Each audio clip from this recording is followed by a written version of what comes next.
Hello दोस्तों, मैं आ गई हूँ एक नई और कहानी लेकर। अगर आपको मेरी कहानी अच्छी लगे और मेरे चैनल को लाइक, शेयर और सब्सक्राइब कर लीजिए। चलते हैं फिर कहानी पर। नमस्ते दोस्तों, मेरा नाम पूजा है और मैं 24 साल की हूँ। मैं जयपुर की रहने वाली हूँ। मेरा परिवार बिल्कुल साधारण है। घर में मेरी माँ, छोटा भाई और मैं रहती हूँ। पिताजी का 3 साल पहले देहांत हो गया था, जिससे घर की सारी जिम्मेदारी माँ और मेरे कंधों पर आ गई थी। माँ एक छोटे से क्लिनिक में नर्स का काम करती हैं। उनकी कमाई से किसी तरह घर का खर्चा चल रहा था। मैंने 19 साल की उम्र में अपनी 12वीं पूरी कर ली थी और तब से ही कोई अच्छी नौकरी ढूंढ रही थी। कई जगह इंटरव्यू दिए, लेकिन कहीं भी सफलता नहीं मिली। कभी तनख्वाह कम होती तो कभी काम के घंटे ज़्यादा। मुझे लगने लगा था कि शायद किस्मत ही मेरा साथ नहीं दे रही है। एक शाम की बात है, मैं शहर के दूसरे छोर में एक इंटरव्यू देकर लौट रही थी। इंटरव्यू में फिर से नाकामयाबी मिली थी। दिल टूटा हुआ था। बस स्टॉप पर खड़ी थी। शाम के 6:30 बज रहे। आसमान में बादल छाए हुए थे और बारिश होने वाली थी। बसें आ तो रही थीं, लेकिन इतनी भरी हुई थी कि चढ़ना नामुमकिन था।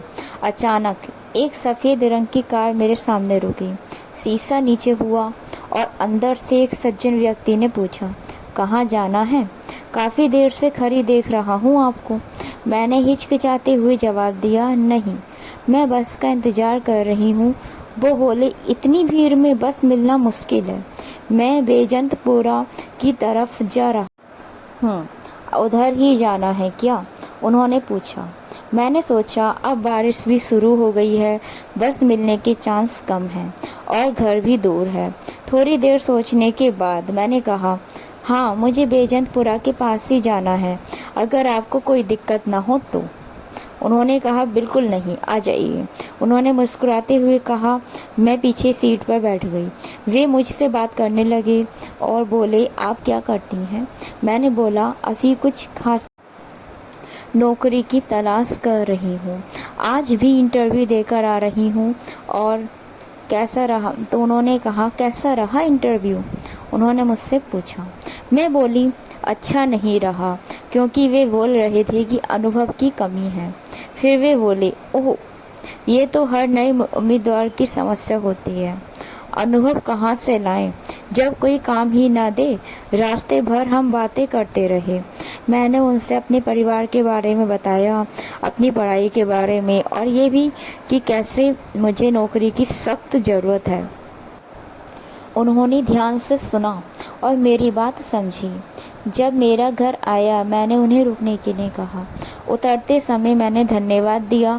वे कुछ देर रुके और फिर अपनी जेब से एक कार्ड निकाला। यह मेरा बिजनेस कार्ड है। मैं राज शर्मा, एक आईटी कंपनी का मालिक हूँ। अगर आपको इंटरेस्ट हो तो कल सुबह मिलिए मेरे ऑफिस में। हमें एक फ्रंट डेस्क असिस्टेंट की ज़रूरत है। शायद हम आपकी मदद कर सकें। उन्होंने मुस्कुराते हुए कहा। मैंने कार्ड लिया, एक बार फिर धन्यवाद दिया और अंदर चली गई। घर में माँ चिंतित थी कि मैं इतनी देर से क्यों नहीं आई। मैंने उन्हें सारा किस्सा सुनाया और वह कार्ड दिखाया। माँ थोड़ी चिंतित हुई। अजनबी पर भरोसा करना ठीक नहीं होता बेटा, वे बोली। रात को मैंने वह कार्ड फिर से देखा। Raj Sharma, CEO, innovative tech solutions, एक बड़ी कंपनी लग रही थी। मैंने इंटरनेट पर सर्च किया तो पता चला कि यह वाकई में एक अच्छी कंपनी है। मैंने तय किया कि अगले दिन जाकर देखूंगी। क्या पता किस्मत साथ दे जाए। अगली सुबह मैंने अपने सबसे अच्छे कपड़े पहने, थोड़ा मेकअप किया और ऑफिस के लिए निकल पड़ी। कार्ड पर जो पता था वहाँ पहुँची तो मैं हैरान रह गई। एक बहुत ही बड़ी और शानदार इमारत थी। मैंने रिसेप्शन पर जाकर राज सर से मिलने की बात कही और अपना नाम बताया। रिसेप्शन ने मुझे 5वीं मंजिल पर जाने को कहा।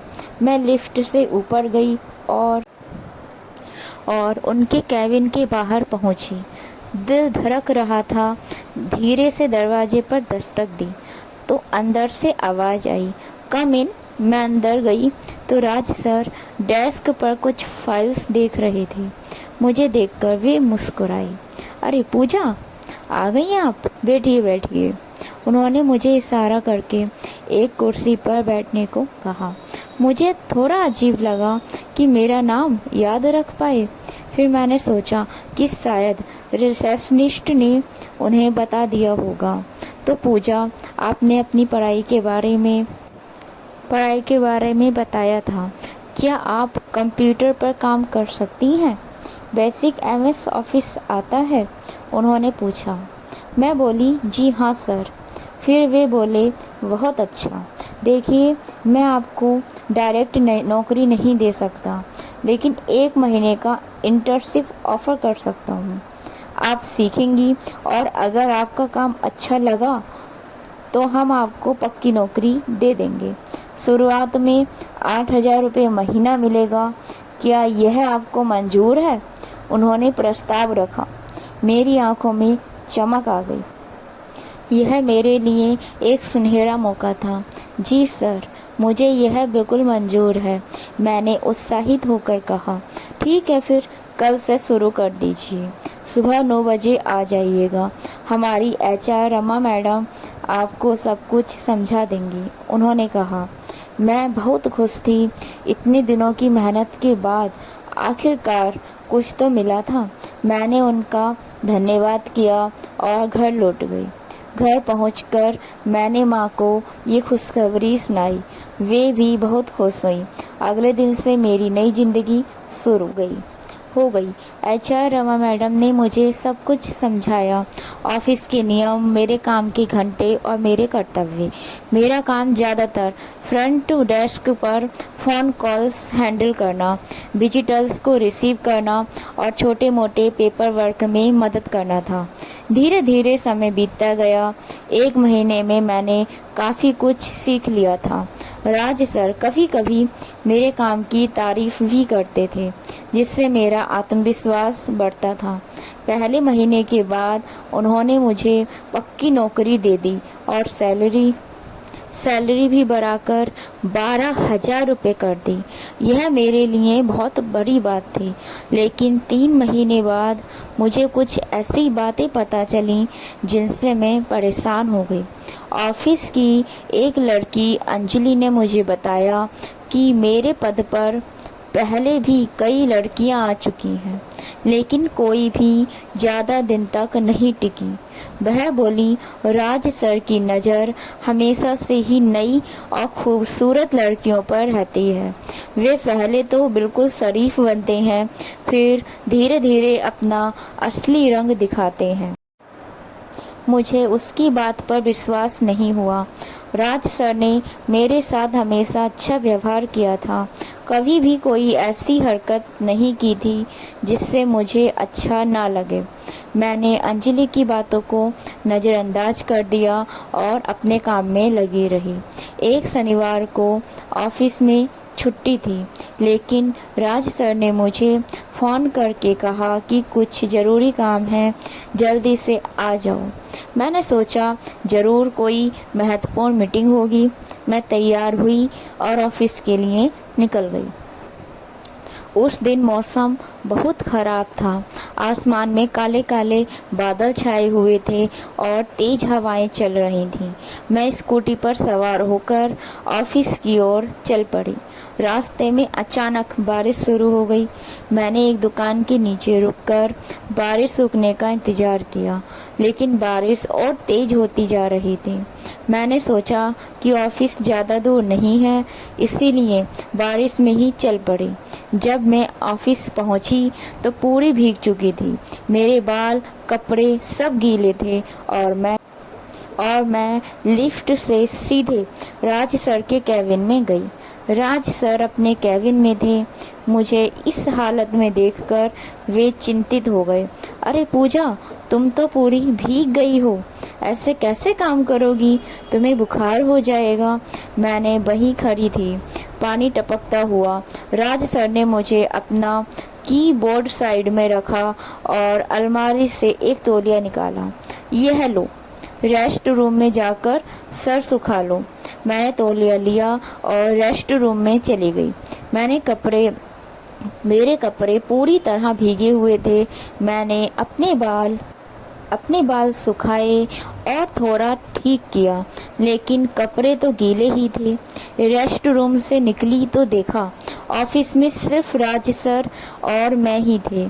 सर बोले, अंदर जो गेस्ट रूम है वहाँ गर्म हवा वाला पंखा है, अगर चाहो तो वहाँ जाकर कपड़े थोड़े सुखा सकते हो। मैं गेस्ट रूम में गई और वहाँ गर्म हवा वाला हीटर था। मैंने उसे चालू किया और अपने कपड़ों को फैलाया ताकि वे जल्दी सूख जाएं। मैंने अपनी शर्ट उतारी और सिर्फ तौलिया ऊपर लपेट ली। शर्ट को हीटर के सामने टांग दिया। मैं वहीं बैठी और अपने कपड़ों के सूखने का इंतजार कर रही थी। अचानक दरवाजे पर दस्तक हुई। मैं घबरा गई। पूजा, मैं हूँ। एक इम्पोर्टेंट फाइल अंदर रखी है, मुझे ज़रूरत है। राज सर की आवाज़ थी। मैंने तौलिया अच्छे से लपेटा और दरवाज़ा खोला। राज सर ने मुझे नीचे से ऊपर तक देखा। उनकी नज़रों में कुछ अजीब सा था जिससे मुझे असहज महसूस हुआ। मैं नज़रें झुकाए खड़ी रही। वे अंदर आए और अलमारी से एक फाइल निकाली। जाते समय वे मेरे सूखते कपड़ों को देखते रहे, फिर बोले, कपड़े सूखने में समय लगेगा, हमें काम भी करना है। तौलिया लपेट कर ही आ जाओ केबिन में, यहाँ कोई नहीं है देखने वाला। मेरा दिल धड़कने लगा, पर मैं क्या करती। मीटिंग की तैयारी करनी थी। बड़ी हिचकिचाहट के साथ मैं तौलिया लपेट कर बाहर आई और उनके केबिन में गई। राज सर सोफे पर बैठे थे, लैपटॉप खोले हुए। उन्होंने बिना मेरी तरफ देखे कहा, इधर आओ और बैठ जाओ, हमें प्रेजेंटेशन बनाना है। मैं धीरे से उनके बगल में बैठी और लैपटॉप की स्क्रीन देखने लगी। मैं बार बार तौलिए को ठीक कर रही थी, कहीं वह खुल ना जाए। मेरा सारा ध्यान प्रेजेंटेशन की बजाय तौलिए पर था। फिर अचानक राज सर की टांग मेरी टांग से गई। शरीर में जैसे बिजली दौड़ गई, पर मैं हिली भी नहीं। मेरी चुप्पी को शायद उन्होंने अपनी जीत समझा, क्योंकि अगले ही पल वे और भी पास सरक आए। मेरे अंदर एक अजीब सा कंपन होने लगा, डर, बेचैनी और कुछ अनजाना सा एहसास जिसे मैं समझ नहीं पा रही थी। करीब आधे घंटे तक प्रेजेंटेशन पर काम करने के बाद राज सर ने अपना लैपटॉप बंद किया और मुस्कुराते हुए कहा, आज तो सिर्फ हम ही हैं कंपनी में, कुछ पीने का मन है, क्यों ना तुम कैंटीन से कॉफ़ी बना लाओ। मैं तुरंत उठी गई और कैंटीन की ओर चल दी। अपने दिमाग में उथल पुथल को शांत करने की कोशिश कर रही थी। कॉफ़ी बनाते समय मेरे हाथ कांप रहे थे। बार बार अंजलि की कही बातें याद आ रही थीं। जब मैं कॉफ़ी लेकर केबिन में वापस पहुंची तो वहां कोई नहीं था। कॉफ़ी मग टेबल पर रखकर मैंने इधर उधर देखा, तभी मेरी नज़र के गेस्ट रूम की ओर गई। मैं गेस्ट रूम की ओर बढ़ी, जहां मैंने अपने कपड़े सूखने के लिए रखे थे। दरवाजा थोड़ा खुला था। जैसे ही मैंने अंदर झांका, मैं हैरान रह गई। आज सर मेरे कपड़ों को हाथ में लिए खड़े थे और वो कुछ अजीब तरह से मेरे कपड़ों को सूंघ रहे थे, जैसे ऐसे सूंघ रहे थे जैसे वो उसमें खो गए हों। मेरे दिल की धड़कन तेज हो गई। मैं जल्दी से वापस सोफे पर बैठ गई और आवाज़ लगाई, सर कॉफ़ी तैयार है। राज सर तुरंत बाहर आए। वे अपना फ़ोन हाथ में लिए थे और कुछ टाइप कर रहे थे। अरे वाह, बिल्कुल सही समय पर आई है कॉफ़ी, उन्होंने मेरे बगल में बैठते हुए कहा। मेरा दिल ज़ोरों से धड़क रहा था, हाथों में पसीना आ गया था।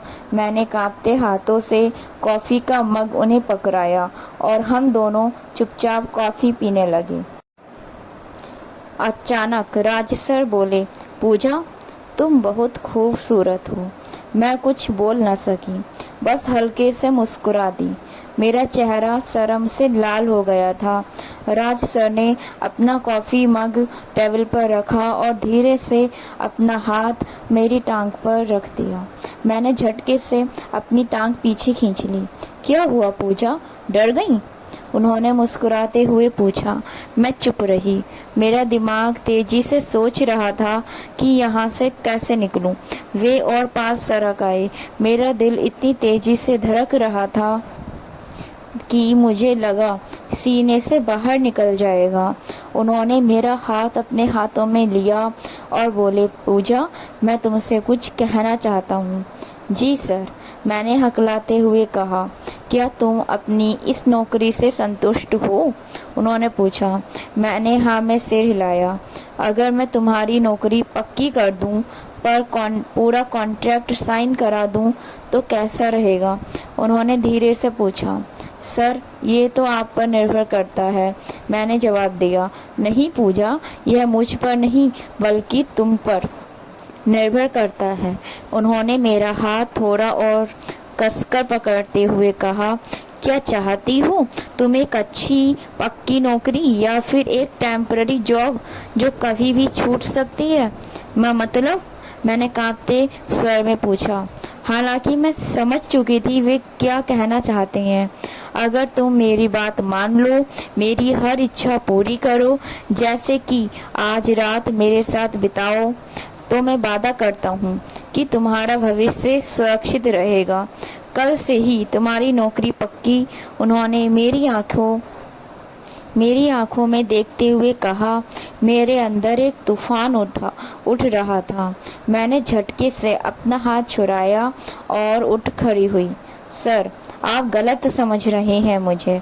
मैं ऐसी लड़की नहीं हूँ। मैं ऐसा कभी नहीं कर सकती। आप ऐसा सोच भी कैसे सकते हैं? मेरी आवाज़ में आक्रोश था। राज सर भी उठ खड़े हुए। पूजा, एक बात समझ लो, इस दुनिया में आगे बढ़ने के लिए कुछ ना कुछ समझौता करना पड़ता है। मैं तुम्हें मजबूर नहीं कर रहा हूँ, तुम्हारी मर्जी।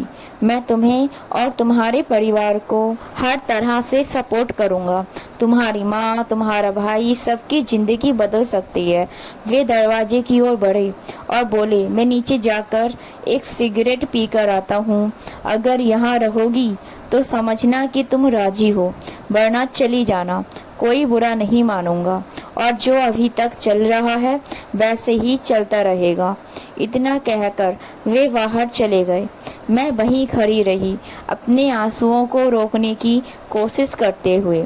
दिमाग में विचारों का तूफान उठ रहा था। एक तरफ मेरा अपना सम्मान था और दूसरी तरफ परिवार की जिम्मेदारियां। माँ की तबीयत अक्सर खराब रहती थी। भाई की पढ़ाई का खर्च कैसे निभाऊंगी इन सबको? मैंने सोचा, अगर मैं इनकार कर देती हूँ तो शायद 2-3 हफ्तों में ही मुझे नौकरी से निकाल देंगे और इस शहर में नौकरी मिलना आसान नहीं है। नए सिरे से शुरू करने का मतलब फिर से वही संघर्ष। टूटे हुए मन से मैंने वापस सोफे पर बैठने का फैसला किया। कुछ देर बाद राज सर वापस आ गए। मुझे वहां देखकर उनके चेहरे पर एक मुस्कान फैल गई। तो तुम रुक गई? उन्होंने कहा। मतलब तुम मेरी शर्तें मानने को तैयार हो? मैंने उनकी आंखों में देखा। मेरी आंखें नम थीं। हाँ, लेकिन आपको पहले मेरी नौकरी पक्की करनी होगी। बिल्कुल, कल ही सारे कागजात तैयार कर दूंगा, उन्होंने खुशी से कहा। उस दिन मैं मुझे अपनी कार से घर छोड़ने आ गए। रास्ते भर मन में गहरा अपराध बोध था, लेकिन मैंने अपने आंसुओं को छिपाया।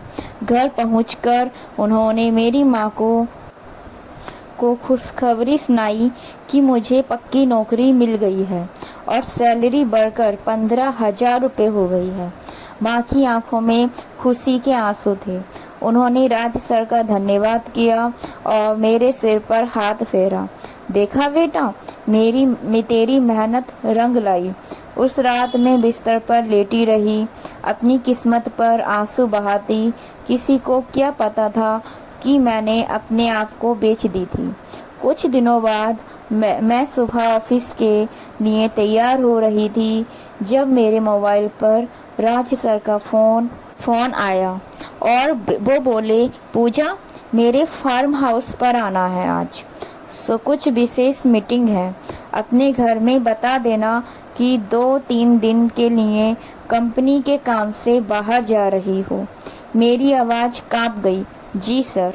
मैंने अपने बैग में कुछ कपड़े रखे और माँ को बताया कि कंपनी के काम से बाहर जा रही हूँ। माँ ने मेरे माथे पर चुंबन दिया और कहा, अपना ध्यान रखना बेटा। जब मैं फार्म हाउस पहुंची तो वहां पहले से ही कुछ लोग मौजूद थे। सभी बिजनेसमैन लग रहे थे, सूट बूट में।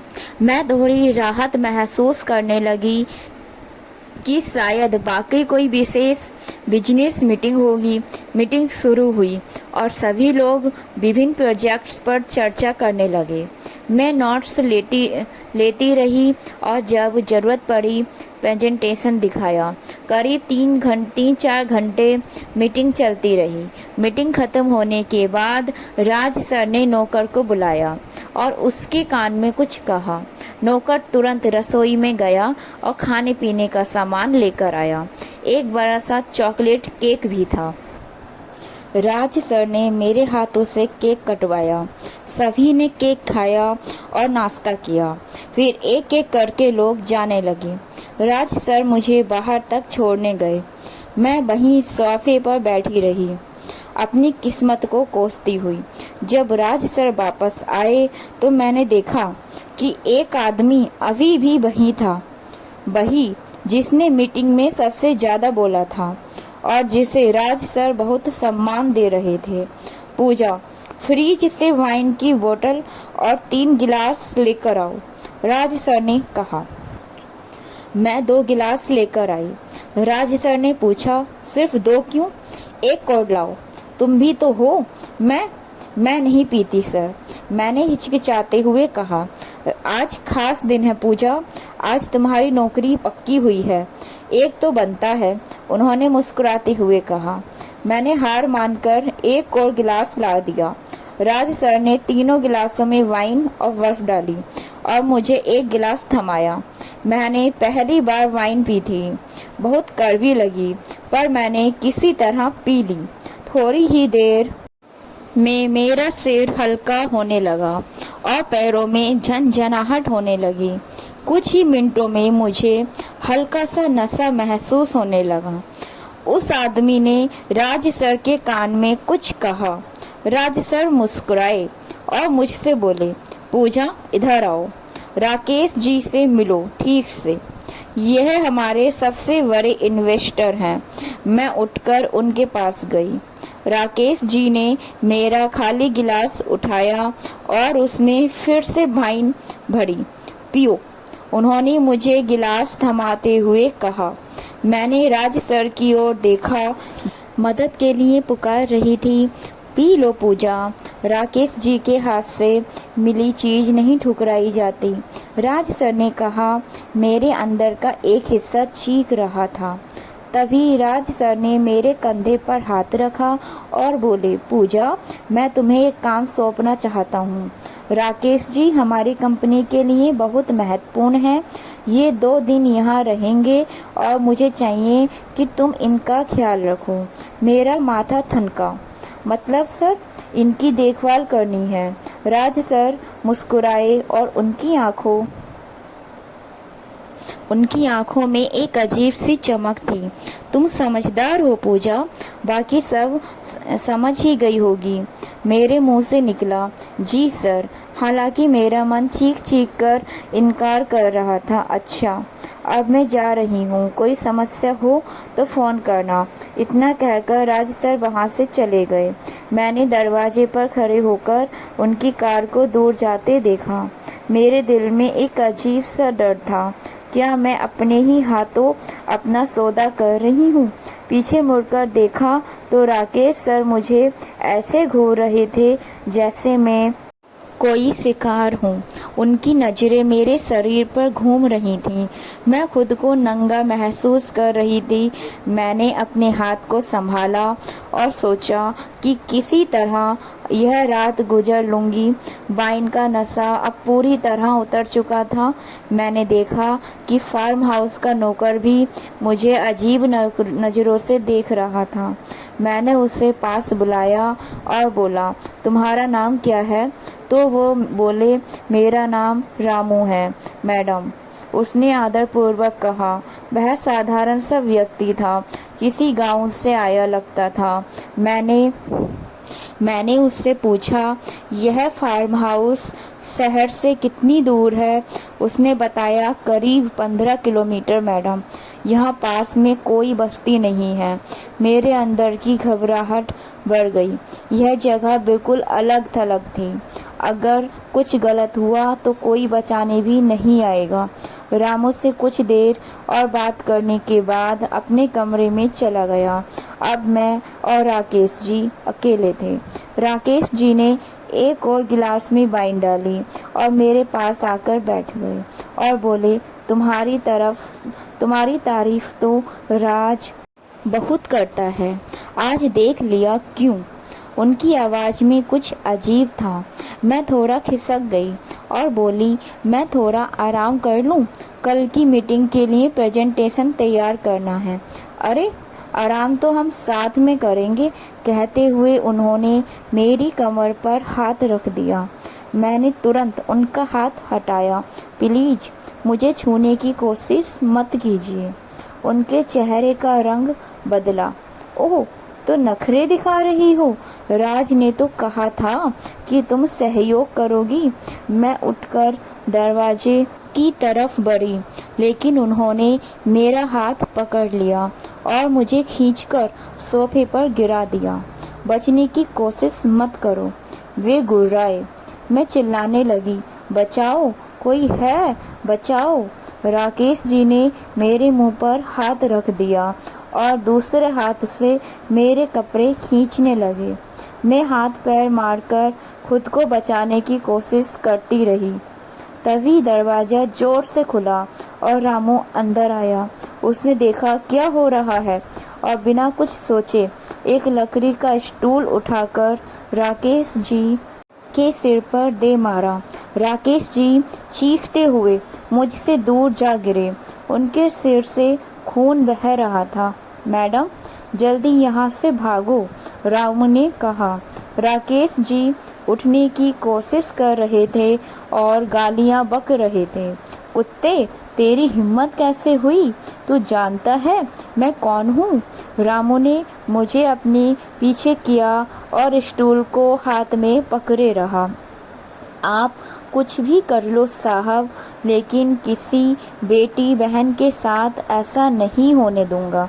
मैंने जल्दी से अपना बैग उठाया और रामू के साथ बाहर निकल गई। मैडम, मेरे पास एक पुरानी बाइक है, मैं आपको शहर तक छोड़ देता हूँ, रामू ने कहा। उस रात रामू ने मुझे अपनी पुरानी बाइक पर बैठाकर शहर तक पहुँचाया। रास्ते में उसने बताया, मैडम, यह पहली बार नहीं है, पिछले साल भी ऐसा ही हुआ था एक लड़की के साथ। मैं वहीं काम करता था पर कुछ नहीं कर पाया। इस बार मैंने सोचा कि चाहे नौकरी चली जाए लेकिन अपना धर्म नहीं छोड़ूंगा। मेरी आंखें नम हो गईं। इस दुनिया में अभी भी अच्छे लोग हैं। घर पहुंची तो माँ दरवाजे पर ही खड़ी थी। मुझे इस हालत में देखकर वे घबरा गईं। मैं उनके गले लग गई और फूट फूट कर रोने लगी। क्या हुआ बेटा? उन्होंने मेरे बाल सहराते हुए पूछा। मैंने उन्हें पूरी कहानी सुनाई। कैसे राज सर ने मुझे नौकरी का लालच दिया, कैसे उन्होंने मुझे मजबूर किया और आज कैसे उन्होंने मुझे राकेश जी के साथ अकेली छोड़ दिया। माँ के चेहरे पर गुस्सा और दुख दोनों थे। ऐसी नौकरी को आग लगे बेटा। हमें इतनी गरीबी अच्छी कि जहाँ बेटी की इज्जत बिके। भगवान हमें भले कम दे पर ईमानदारी से दे। मैंने उसी रात राज सर को फ़ोन किया और फ़ोन उठाते ही वे बोले, कैसा रहा राकेश जी के साथ? खुश तो हैं वे? मेरे अंदर का गुस्सा फूट पड़ा। आपको शर्म नहीं आती सर? क्या समझा है आपने मुझे, कोई वेश्या? आज अगर रामू ना होता तो मेरी इज्जत लुट जाती। मुझे नहीं चाहिए आपकी नौकरी, आपका पैसा, कुछ भी नहीं चाहिए। आप जैसे लोग अपनी कामयाबी के लिए किसी की भी ज़िंदगी बर्बाद कर सकते हैं। मैंने फ़ोन काट दिया और ख़ुद को बिस्तर पर गिरा दिया। अगले दिन मैंने अपने सारे दस्तावेज और अपना बकाया वेतन लेने के लिए ऑफिस जाने का फ़ैसला किया। वहाँ पहुँची तो देखा राज सर के केबिन में कुछ हंगामा मचा हुआ था।